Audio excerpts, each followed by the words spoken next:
Hi there, welcome back. Welcome back to another video in the Grundig Satellite 6001 series. And this is going to be the last video in this series. And I'll tell you why. Because this thing has been driving me nuts. Not the radio, but the whole recording procedure. I had a real mishap this week, or the last week. I've been trying to get some stuff that I lost, namely the files, and I just haven't been able to do it. I had everything recorded. I do the recordings on an iPhone, and I had everything on the iPhone. I hadn't actually downloaded to the computer, and the phone went bonkers. It just completely died. So I'm stuck with all that data in there, and I can't get it.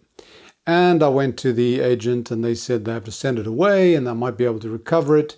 In the meantime, I've got a new phone, but that's not the point. The point is all the filming that I did on this thing to get it to where it is now is gone.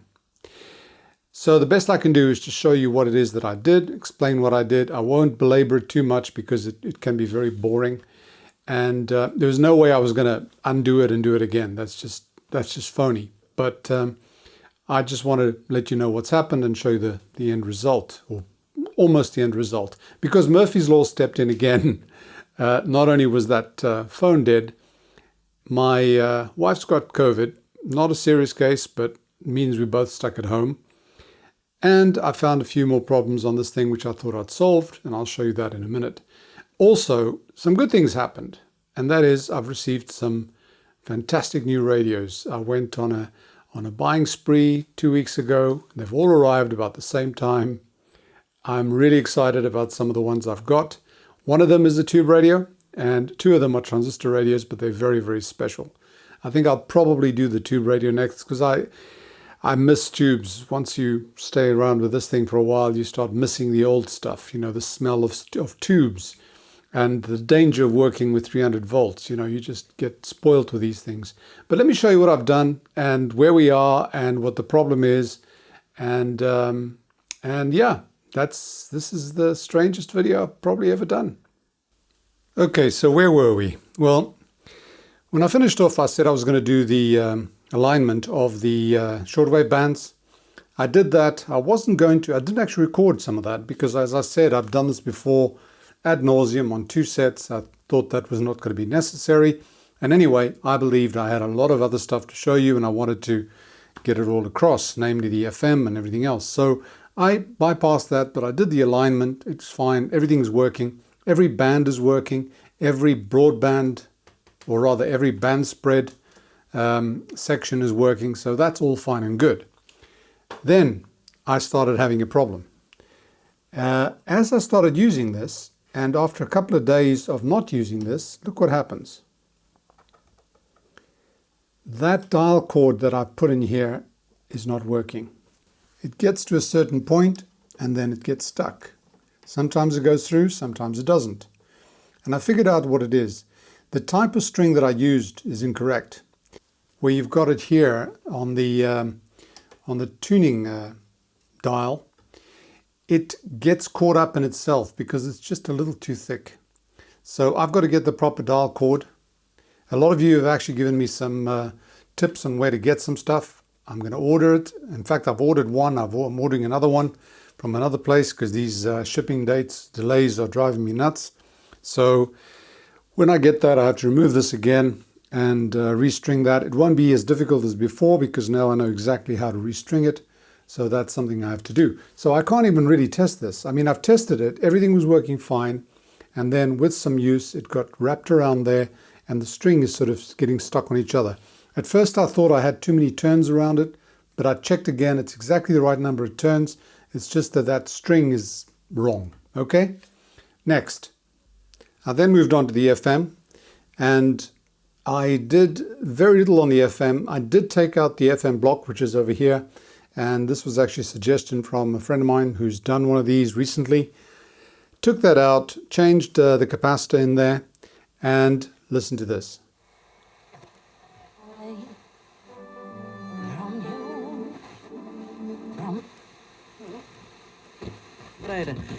Acompanhado tem sido de rir, de ir às lágrimas. Associação Memória e Pulmões que gera o jardim. So it's working perfectly well. And I've also got something else new that I've done, and I did it to test this. Let me show you. This is my little antenna thingy. This here, this on and off, is for the mini whip. So there's a power supply in here. There's a very small transformer, and I switch it on when I want the mini whip to operate, and I connect it to there. And then I've got this one here, which is an FM. Now this FM is just coming straight through. There's no switching involved. And I've actually got a new antenna. I bought one of these guys. This is one of those omnidirectional dipole FM antennas. And I tried all sorts of stuff. I tried that FM booster. I wasn't happy with that. And I bought this thing and I was going to put it outside. Now, I didn't want to, push my luck with the neighbors too much, but I thought I'd get away with it, putting this on the same post that the mini whip is on. But then I found that reception here, exactly where it is very, very, very good. I'm not sure how much better it's going to be on top there. Probably will be better, but at least this is very, very convenient. So I took the connection from that, I run it down and I run it to the back of that little box. And that means that my FM can now come from here, which is great, very convenient. I don't need to worry about a booster anymore. I think this thing is about as good as it's going to get. So with that antenna on,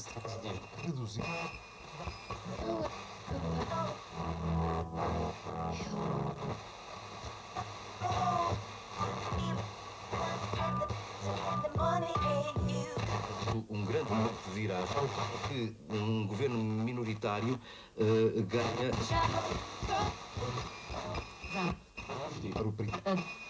Da vacina não mudou a cabeça. A segurança de outros países. Para já, Vladimir Putin disse a Emmanuel Macron que a Rússia pretende continuar a... França acredita no diálogo com a Rússia. There we go. The AFC works. And everything else is working perfectly on FM. I can now test. I've got this thing in the radio in the cabinet, so I can test it with both speakers. And there is where this thing comes into its own. That's just the one speaker. This is with both. That speaker here has got a treble tweeter on the center there, which gives it a bit more of the higher frequencies. But yeah, so everything there was done. Everything there is complete, and this is the sort of thing that I had recorded. I had probably, I don't know, enough for half an hour video. And I did an alignment of the FM and everything else.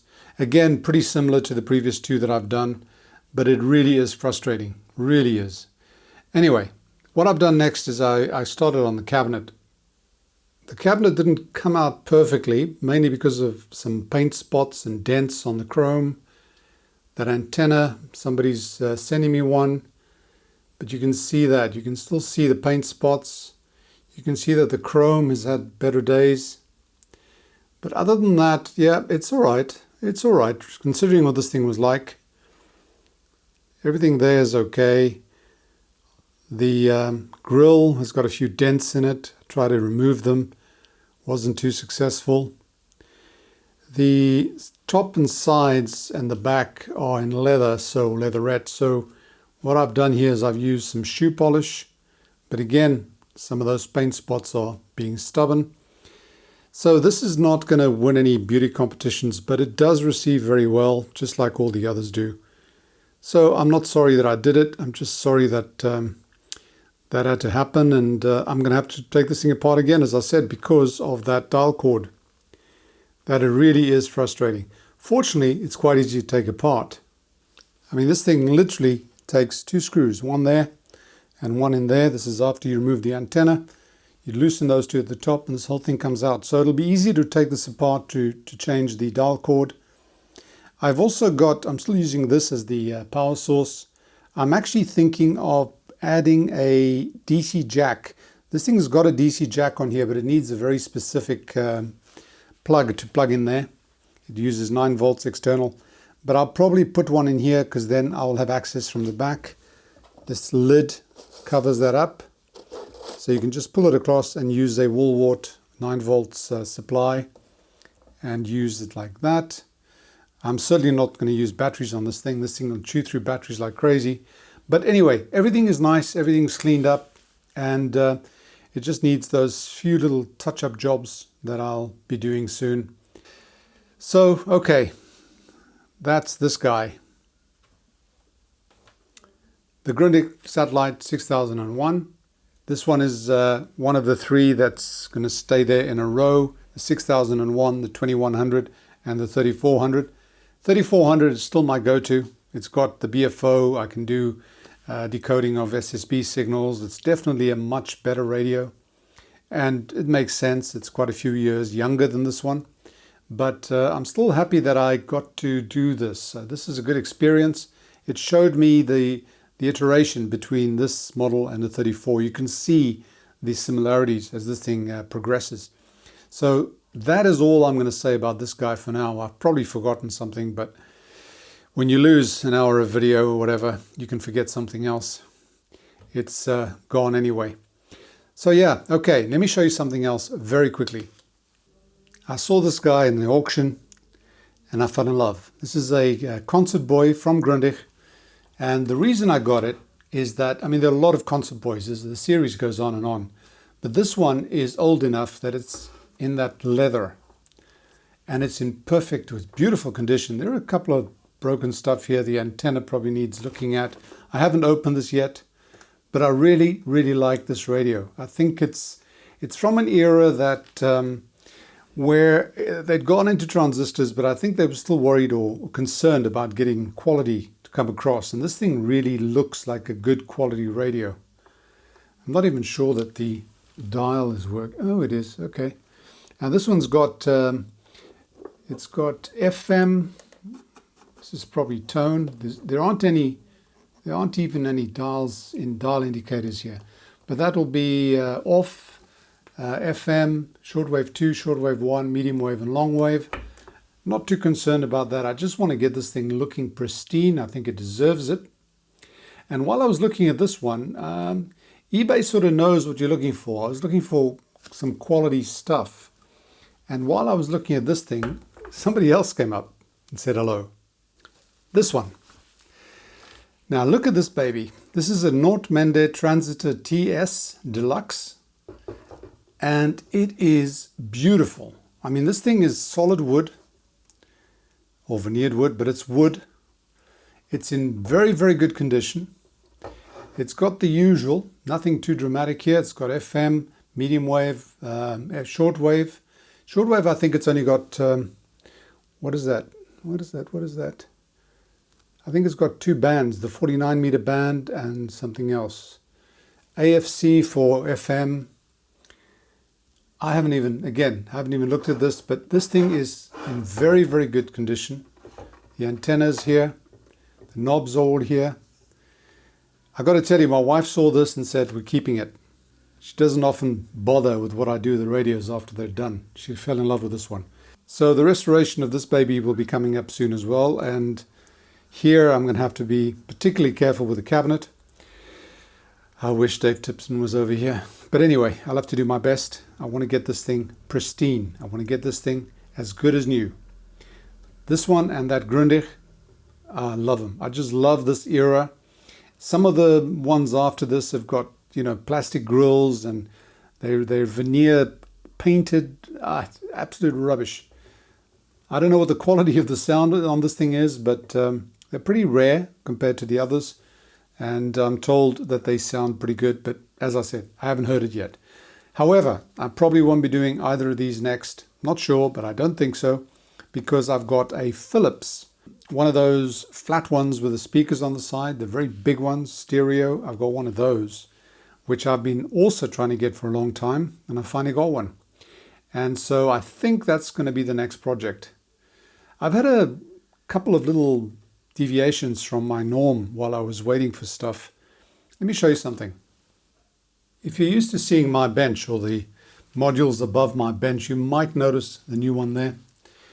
I used to have the switch attenuator over here, but I needed something the other day which made me decide to do this.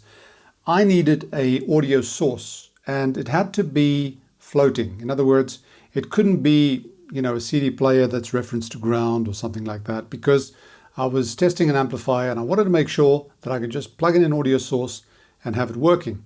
What I used to do before is I used to just plug in an iPhone, an old iPhone that I have here, and use that as an audio source. But I decided I needed something a little bit more permanent, and I did this. I have done a video before on an Aralic receiver.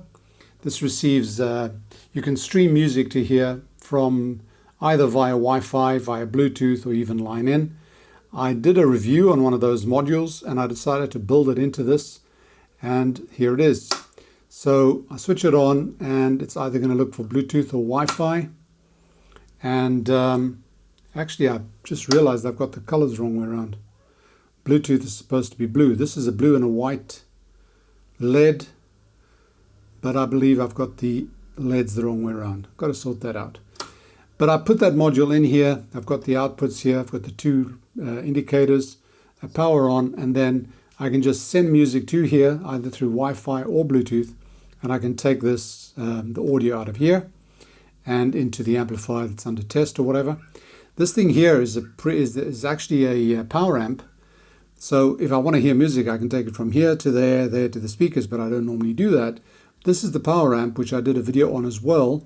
It also has a module in there, but I needed that one. So that's what I've decided to put up, and it's now got pride of place next to the power amplifier. That's just something I did on the side at the same time as I did this faceplate as well and changed that setup. I didn't have this here before. I used to switch between long wire and mini whip. I realized I never used the long wire. I used mini whip for everything that's got to do with AM, and then the FM with the antenna that I've got. So that's something that I've just added on, and just to make my life a lot easier. And that's my news for now. Yeah, telling you all my sob stories. Anyway, I hope to see you back soon. I hope you've enjoyed that, or enjoyed the project at least. This last video is a bit of a mess up, but I hope you've enjoyed the project. I hope it inspires you to do a restoration on one of those if you have it lying around.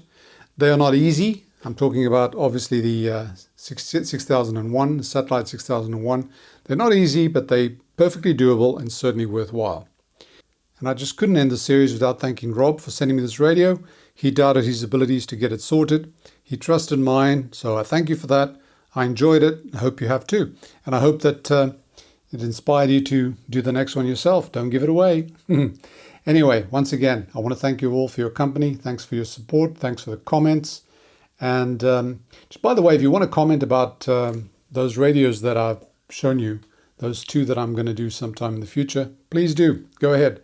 If you like that, please click like, share, subscribe, and all that jazz. And if you want to support the channel directly, you can do so on Patreon. Thanks for watching. Bye for now, and stay safe.